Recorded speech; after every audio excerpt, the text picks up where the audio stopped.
Mu biganiro bitandukanye vyatanzwe muri ivyo birori vyo guhimbaza umunsi mpuzamakungu wahariwe abanonosoye ivyo imiti muri Aprafabu, haragaragaye ko ikoreshwa ry'imiti ari ikintu cyo kwitonderwa, haba mu kuntu bikwa, mu kuntu habwa umurwayi, ukuntu ushobora gukurwaho igihe wataye igihe n'ibindi. Renova Girugwishaka yatanze ikiganiro avuga ko imiti yataye igihe iri mu miryango ifise ingaruka mbi nyinshi, haba ku magara y'abantu eka mbere no kubidukikije. Rimwe na rimwe ingorane bitera ni kunywa imiti bidakenewe, kunywa imiti myinshi idakenewe. Umurwayi aragwara akumva agwaye nk'uko yari yagwaye bwa mbere igihe bawumwandikira, gashagenda akawutora akawunywa atabanje kuraba yuko umuti wapfuye canke ugikomeye. Hari igihe adakurikiza urugero rw'umuti bari bamuhaye, cyo twokwita dosage mu rurimi rw'igifaransa, agaca apfa kunywa uko nyene. Iyindi ngorane ni yuko umuntu yiha umuti, yiyandikira umuti atawandikiwe n'umuganga. Abari nko kuyandikira kuko abawufasha akawutora akawunywa batabipimo byakozwe, ibipimo byo muri laboratoire ngo byerekane neza ingwara afise kugira ngo ashobore kunywa umuti uhuye n'ingwara. Arizo za ngorane zituma haduka ibintu by'uko rimwe na rimwe ingwara bayivura ntikire, ingwara bakayivura kubera bayivuje umuti udakwiye canke utariwo canke utagikora, gasanga uwo muntu yarasinzikariye mu nzu, avuga ngo yarivuje ariko ntiyivuje kuko ntiyanyoye imiti yo, gasanga uwo muntu ntiyakize, yagwaye umwanya muremure mu bisanzwe. Donatien Ndagiwe nawe agaruka ku ngaruka mbi zishobora guterwa n'ijya miti usanga bariko baramamaza mu mabarabara ngo kuko umuntu ntabazi ibiyigize. Turabibona haba mu gisagara, haba mu mabarabara, haba mu makartier n'ahandi hatandukanye, abantu bagenda bavuga ko bafise imiti, mbere bakanashikaho bavuga yuko bafise imiti ivura ingwara nyinshi, ingwara zishobora gushika 30 canke ngo uvura ingwara zose. Abo bantu by'ukuri ivyo twama twayibonye barahari, kandi iyo miti usanga banayigendana aho bari. Ikigeretse ko usanga badafise nk'amazu atangirwamwo imiti, le pharmacie bakoreramwo yemewe n'ubushikiranganji bw'amagara y'abantu. Abo bantu rero muti iyo miti ishobora gutera ikibazo ku magara y'abantu. Ni koko ikibazo nticobura, kuko imiti tutazi nibigize, les compositions, les principes actifs ziba zirimwo.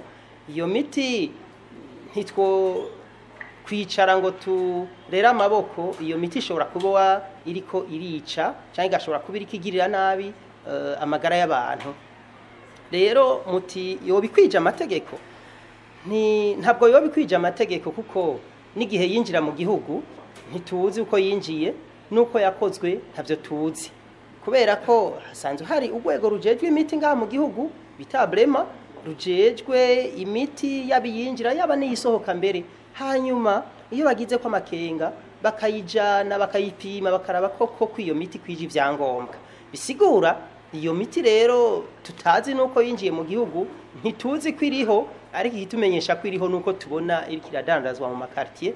Rero kuvuga ko ikwije ubuziranenge canke yo bitabukwije byo tugora by'ukuri, byo tugora.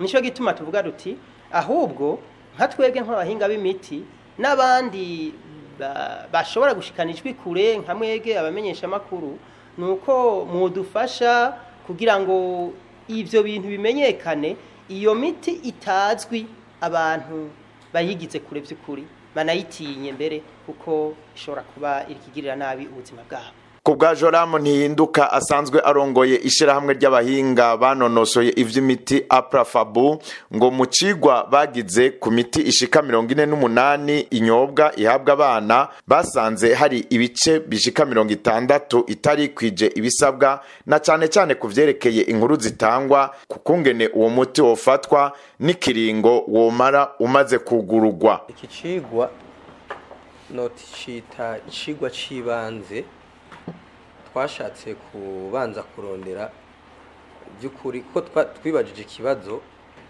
bega imiti yo kunywa isanzwe ifatwa n'abana bacu abana b'u Burundi yoba ari imiti myiza, hanyuma birasaba ko tuja mu laboratoire kuraba yuko iyo miti yo bikwije, ariko imbere yuko umuntu yoja muri laboratoire aca manza kuraba ibiranga umuti ico bitare notice. Niko rero guca tugerageza tugakora icigwa twakoze ku mavuriro ashika no byita amavuriro canke amafarmasi yose hamwe n'amavuriro biri kumwe yari amastructure indwi, hanyuma duca dukora ico cigwa ku miti 48. Ngabe iyo miti urumva yuko ibivuye mu bayikora batandukanye, urazi ko hari imiti imwe bifise amazina atandukanye, mugabo iyo liste ni imiti 48. Rero bijya bice 60 natwavuze ni byo kuri iyo miti 48 twakuye muri ayo mavuriro n'amafarmasi byose biri kumwe bishika ku ndwi. Wanashima hariho amavuriro yo gaha mu gisagara ca Bujumbura na yaruguru ko twatoye mu marejo atandukanye. Niko kubera ko ni cigwa uraba zijya mpapuro ndangamuti ibyo bitare notice, wowe uraraba gusa ukabona igihugu umuti wajuvuyemo.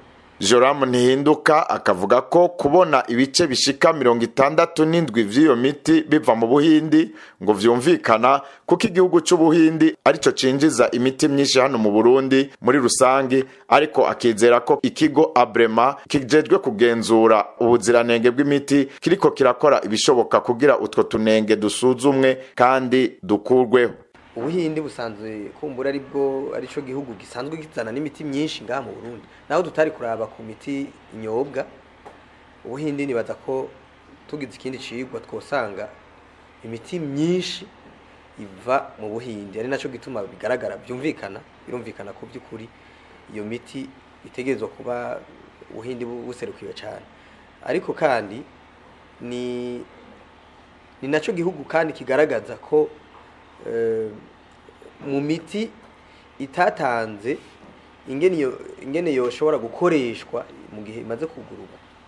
Naco gihugu caje imbere kuri ico cigwa, nibyo rwamaze igihe rukora, mugabo twavuga ko ari igihe kirekire. Kandi rero hajya mu bintu bijanye n'imiti hariho redega nyinshi cyane, wanashima novuga ko zisumba ama control y'amanotisi. Miriwe mpishije yuko hariho n'usanzwe akora muri ico gisata yaciye aterera n'ikindi ciyumviro avuga yuko nkuko twe twabikoze muri urugwego rw'irishira hamwe, ariko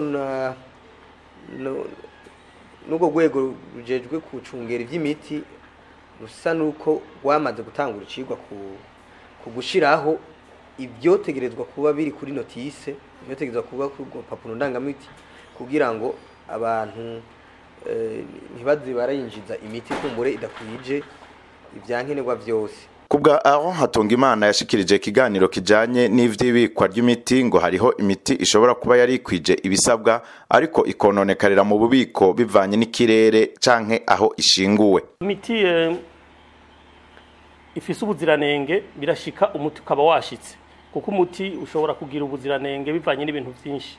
Urashobora kuba wabiswe nabi, murabona nk'ubu amatara guma cika, umuti wahora ubikwa muri frigo ukazubona kubera amatara aguma wucikiramwo uwo muti urahindutse canke umeze ukundi utifuzwa, uwo muntu yawukoresha aca ategerezwa kuca abitumenyesha kugira ngo tushire en quarantaine kugira ngo uturigwe. Noneho nk'abasanzwe arabahinga mu vy'imiti barabizi ko nk'umuti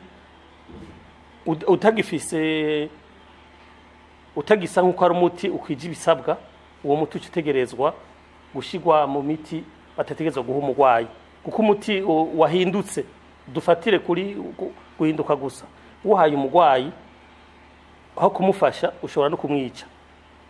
Mwamenya ko uwo munsi mpuzamakungu w'abanonosoye ivy'imiti abo mwishirahamwe Aprafabu bahimbaje kuri uyu wa gatandatu igenekerezo rya 27 Nyakanga umwaka wa 2025 usanzwe uhimbazwa kwigenekerezo rya 25 Nyakanga uko umwaka utashe.